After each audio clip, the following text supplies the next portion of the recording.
Sam, can I just ask you about Stewart Downing? I could have mentioned him there. I mean, what was the thinking behind bringing him in? Well, great player at a very good price. I think that there's pedigree there. There's a history of his career from Middlesbrough to Aston Villa to Liverpool, and then decided to join us. And I think that looking at his technical and physical stats, runs at the top level of our highest player in the squad. So from all areas, his key indicators are a very talented boy with great energy to improve the team quality in possession particularly, and score and create more and more goals that we've probably failed a little bit on last year in terms of the number of goals we actually scored converted to chances created. When we analysed it, wasn't about the fact we couldn't create chances, the fact that we didn't convert as many possibly as we would have liked, and try and improve on that this season.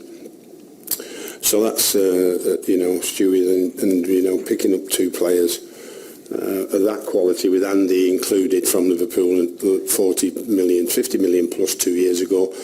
So that for me is is good business, both financially and from a talent point of view, and hopefully will help improve the side, particularly in offensive positions. It's reported that Stewart Downing wasn't so keen to come earlier in the summer, but you had a conversation with him over the weekend and convinced him that we were a club to join. What sort of things do you talk about to players that actually convince them that West Ham is a club to join? Now, if I could just add something to that, some of the away games last year were quite frustrating to watch. And did his role have anything to play in how we might approach away games differently this year? From an attacking point of view, home or away, this lad receives the ball and doesn't give it away. If he needs to keep hold of it, he can do. He needs to bring other players in the game, he can.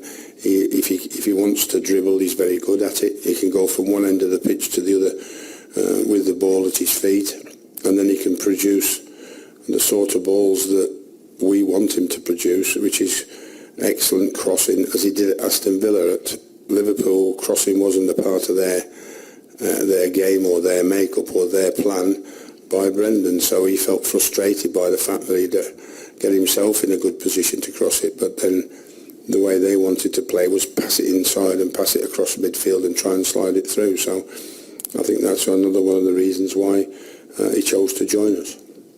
And he wants to get back in the England squad for the World Cup if that's possible, as long as we qualify. Fingers crossed.